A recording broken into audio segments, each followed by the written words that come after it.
Olá, pessoinhas! Vamos continuar a nossa aula sobre o poder.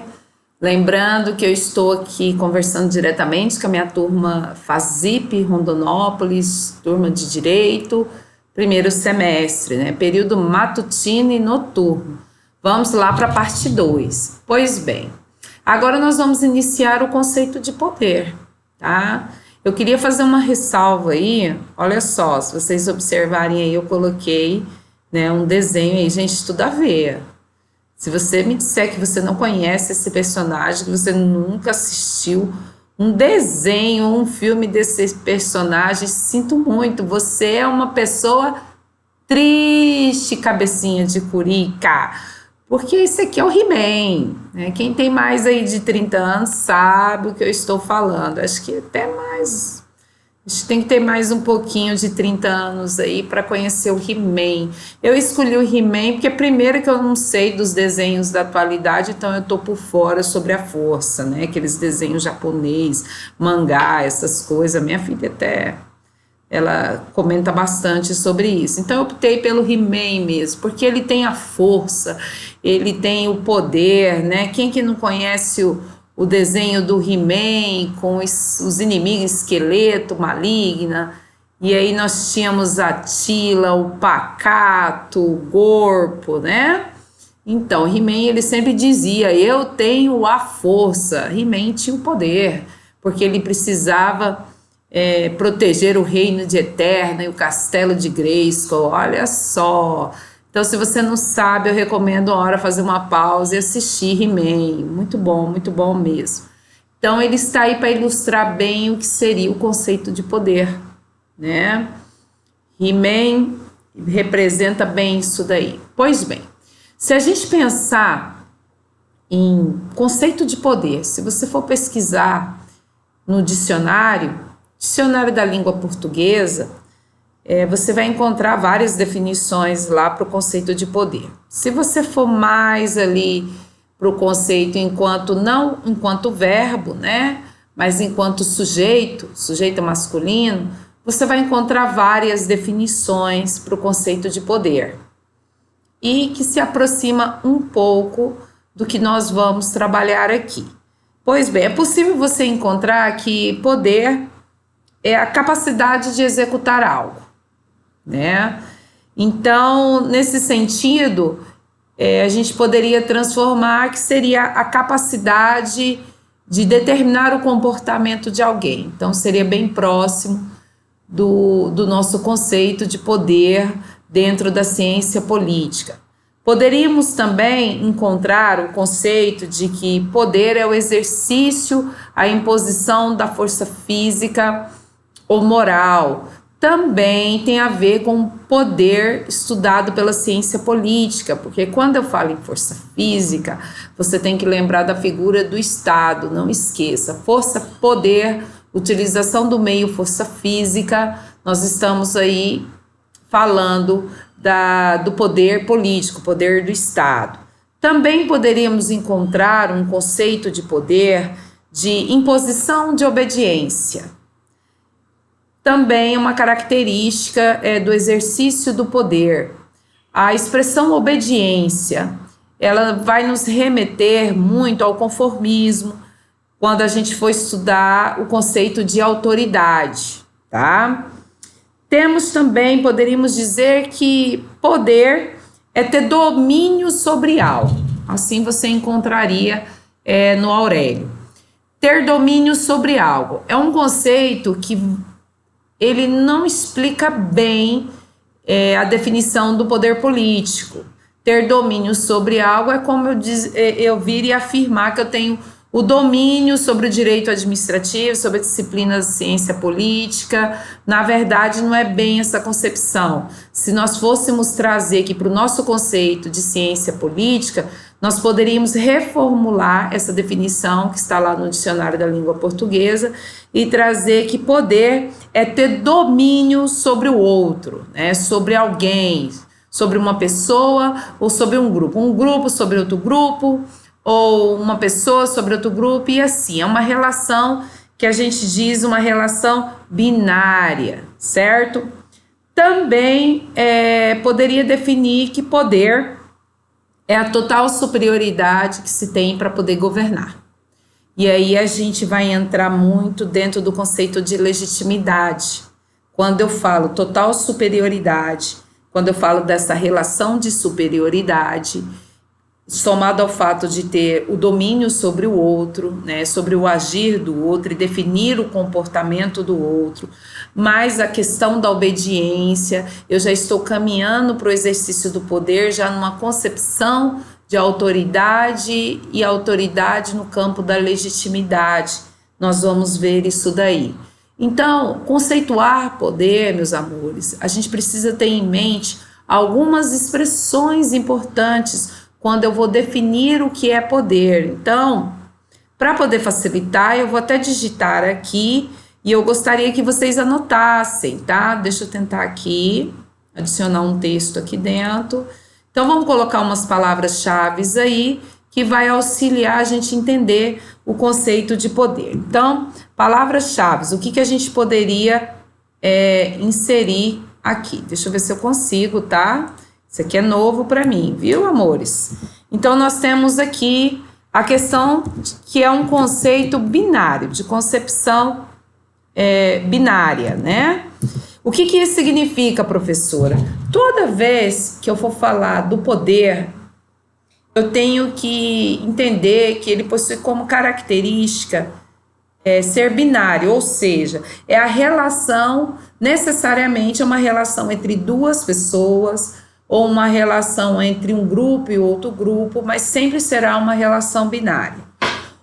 Outra questão, outra palavra-chave que eu não posso deixar de mencionar, vou colocar aqui, você anota, que quando eu falo de poder, eu estou falando de relação de superioridade. Sim, poderíamos colocar a relação de superioridade, ou seja, alguém determina e alguém obedece. Quem determina possui os meios necessários para fazer com que o outro obedeça, tá ok? Então, tem a relação de superioridade. Outra expressão que nós poderíamos colocar aqui, uma necessidade de vínculos de dependência, ok? Vínculos de dependência. Também, sim, vocês vão vendo que as expressões, elas estão interligadas. Então, esse vínculo de dependência significa o quê? É que essa dependência vem porque aquele que detém o poder, ele vai determinar o comportamento do outro. Ele vai determinar o comportamento, ele vai definir e ele vai decidir pelo outro o que será feito, tá ok?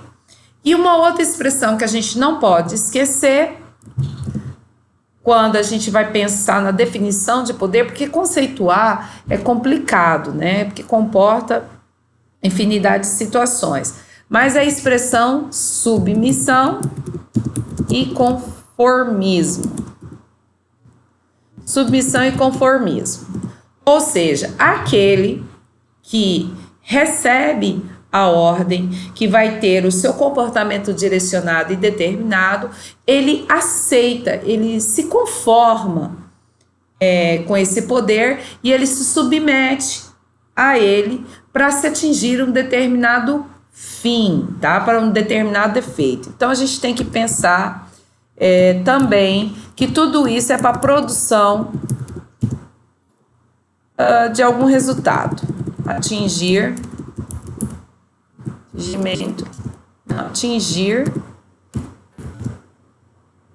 resultado. Deixa eu procurar uma palavrinha melhor, né? Produção de efeitos. Qual é a finalidade? Produção de efeitos. Ok. Então, aí a gente já tem uma noção do que seria esse conceito do poder. Ou seja, há uma relação de superioridade, alguém vai determinar e o outro vai cumprir. Quem vai cumprir está num vínculo de dependência, porque quem detém o poder possui os meios necessários para fazer com que o outro haja daquela forma. E quem está agindo não está agindo na contrariedade. Ele se submete, ele se conforma, né, com a conduta a ser adotada com a finalidade de atingir um objetivo, de se produzir um efeito. E aí a gente tem o conceito de poder, ou seja, vamos ler aí o conceitinho que eu coloquei. É a relação entre pessoas, olha aí, a relação binária, essa característica binária. A capacidade de agir, ou seja, o que é essa capacidade de agir? De mandar, de determinar essa relação de superioridade e produzir efeitos, atingir algum objetivo, ou seja, a capacidade de alguém definir o comportamento de outro. É por isso que quando a gente trabalha com o conceito de poder, nós não podemos dizer simplesmente que o poder constitui uma relação de mando, ou seja, eu determino uma ordem e isso já é ter poder. Não, ter poder é muito mais do que dar uma ordem. Poder é eu determinar a ordem e o outro aceitar essa ordem, mudar o seu comportamento em virtude da minha ordem e cumprir e atingir o meu objetivo, aquilo que foi proposto daquele que deu a ordem. Então, isso é conceito de poder. Aqui no outro material, eu trouxe para vocês algumas definições, algumas características, algumas pontuações. O primeiro, o exercício do poder está diretamente vinculado à cultura dos grupos sociais, que estabelecem aquilo que tem ou não valor naquela sociedade particular. Para alguns, o exercício do poder, o que tem valor, é a força física, num determinado tempo, isso é valorado, então será a força física. Outra hora pode ser questão religiosa, então tudo, o fator econômico. Então tudo, o exercício do poder, ele está intimamente ligado àquilo que é valorizado, porque é o meio que se vai utilizar para se exercer esse poder. O poder implica uma relação, olha aí a característica binária de novo, é a capacidade de decisão sobre o outro. Então sempre haverá duas pessoas ou dois grupos, um grupo que determina e o outro grupo que cumpre, ou a pessoa que determina e aquele que vai cumprir, tá? A base essencial do poder está na submissão e no conformismo. Isso aí eu coloquei lá como expressões chaves, né, para a gente entender o conceito de poder. E no conformismo dos membros do grupo sobre o qual atua, que é essa relação de superioridade. O poder também é a capacidade de um sistema social para mobilizar recursos e atingir metas coletivas, ou seja, o poder ele tem uma finalidade, então a finalidade é a meta, o que esse grupo almeja, metas coletivas, tá ok? Então sempre o exercício do poder, ele busca um resultado, ele busca um fim, ele busca um efeito, tá? Não é o poder pelo poder simplesmente, tá ok? E aí, dando continuidade, a gente pode, entendendo um pouco do que seria esse poder, essa definição, esse conceito, a gente parte para o próximo slide e eu trago aqui Aristóteles e Bóbio. Por que eu trago essas duas figuras? Porque já desde a antiguidade, vocês já sabem disso, eu falei no outro material, já se discutia as formas de organização do poder político, a questão de se buscar um equilíbrio na hora de exercer esse poder político, já era visível, já se discutia os abusos praticados, nós já falamos sobre Platão, sobre os sofistas, e aqui eu trago mais uma vez Aristóteles. Por que Aristóteles? Porque Aristóteles, ele serviu de fundamento, por exemplo, para Charles Montesquieu. Estou falando de Aristóteles, estou falando de 300 anos antes de Cristo. E quando eu falo de Montesquieu, que escreveu a obra O Espírito das Leis, eu estou falando do período de 1600, 1700, quando ele escreveu essa obra e tratou da teoria da separação dos poderes políticos, né? Poder legislativo, executivo e judiciário. Ele buscou os fundamentos para sua teoria, da forma como a gente entende hoje, nos estudos de Aristóteles, que são estudos antigos. John Locke, gente, eu sou péssima com pronúncia, ele também já tratava da divisão do poder, mas o Montesquieu ele ficou mais conhecido porque ele trouxe essa divisão clássica que nós temos com mais propriedade E quando ele tratou do equilíbrio do exercício desse poder, dessa submissão, dessa obediência, desse domínio político, ele trouxe o sistema de freios e contrapesos, que nós não vamos falar aqui agora, porque é tema das nossas próximas aulas, porque nós vamos estudar a separação dos poderes, tá ok? Mas Aristóteles, ele era bem bacana. E quando ele tratou do poder, ele falou basicamente dos 3 tipos de poder que ele concebe. O pai sobre o filho, e quando o pai exerce o poder sobre o filho, ele tem enfoque em mente o bem-estar do filho.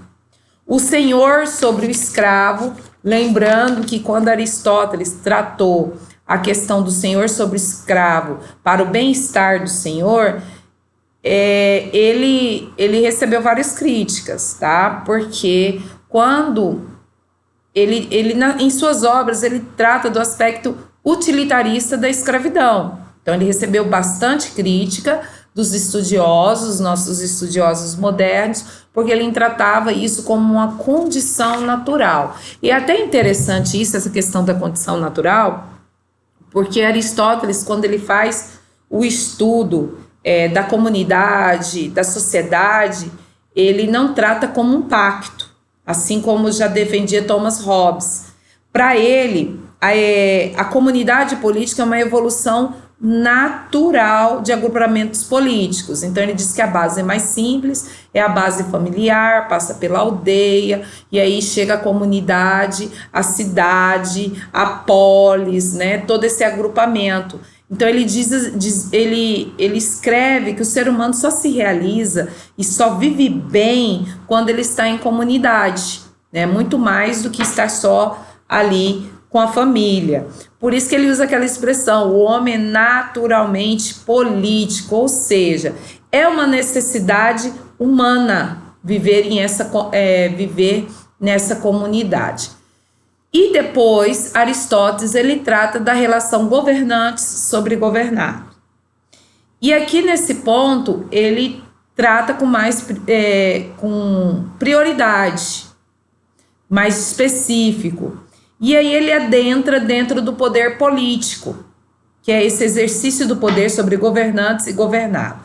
Vocês sabem, eu já comentei com vocês, que ele fez um estudo lógico e muito sistematizado de várias constituições, porque ele buscava a forma de governo ideal. E para trazer, necessariamente, ele teria que tratar do poder. Então, analisando e fazendo esse estudo, ele tratou e elencou 3 tipologias modernas sobre o exercício do poder político, essa relação governante sobre governado. E ele debateu algumas formas de governo que ele entenderia que seria possível. Ele tratou da monarquia, que seria o governo de um só, um governando todos. E ele falou também sobre a forma impura desse governo, que seria a tirania, que seria totalmente o oposto, o que não seria ideal e adequado para o exercício do poder político. Ele tratou também da aristocracia. A aristocracia, ele dizia que era o governo de poucos, ou seja, um grupo, que seriam os melhores da cidade, governando para todos. E ele também disse que o oposto, que seria a forma impura de governo, que não seria a correta, que seria a incorreta, ele classificou como oligarquia.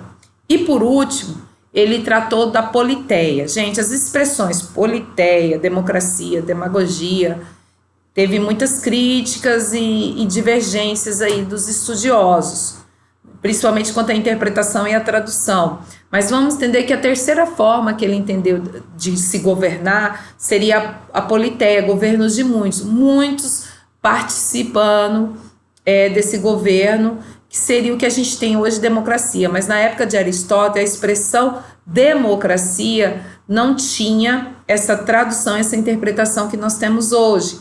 Então, para ele, democracia se equiparava quase como, assim, tirania, e tem a expressão também demagogia, não há um consenso nos estudos que para ele seria uma forma também impura. Vejam só, por que eu estou tratando de Aristóteles aqui? Porque ele também estudou essa concepção do poder. Ele tratou do poder da relação pai com filho, depois senhor sobre o escravo, para ele poder adentrar especificamente no poder político, que é governantes sobre governados, e trazer aí as formas de governo. Isso é importante para nós? Sim, é importante, porque o nosso próximo assunto vai ser sobre poder político. Bobbio também, que é um grande estudioso da área da ciência política, da sociologia, ele também elencou 3 tipos de poder social, que muitos entendem que são os meios necessários para se exercer o poder. E eu estou falando de poder aqui de uma forma genérica e depois a gente caminha especificamente para o poder político. Mas de forma genérica, os meios de se exercer esse poder social, esse poder político, é o econômico. Ele traz o econômico, o ideológico e o político. O econômico, ele se vale da posse. Ou seja, eu tenho algo que você não tem, e aí eu convenço você a fazer isso, se vale da posse. Temos também o ideológico, que é baseado na influência, na persuasão, e temos o poder político. O poder político, ele diz que a base essencial do poder político é a força física, e quando eu digo poder político, é o poder do Estado. É claro que você poderia pensar assim, bem, mas no exercício do poder eu só vou valer de um meio só? Não. É possível que no exercício do poder ou do poder político eu vá me valer dos 3 meios. Se eu sou Estado, eu posso me valer, o governante, do poder econômico, do poder ideológico e do poder político, a força física ao mesmo tempo. Se eu falar da relação pai sobre o filho, também é possível. O pai, ele detém o fator financeiro, ou seja, o filho faz porque o filho é dependente dele, ou fator ideológico, né? Que é esse fator de convencimento do pai.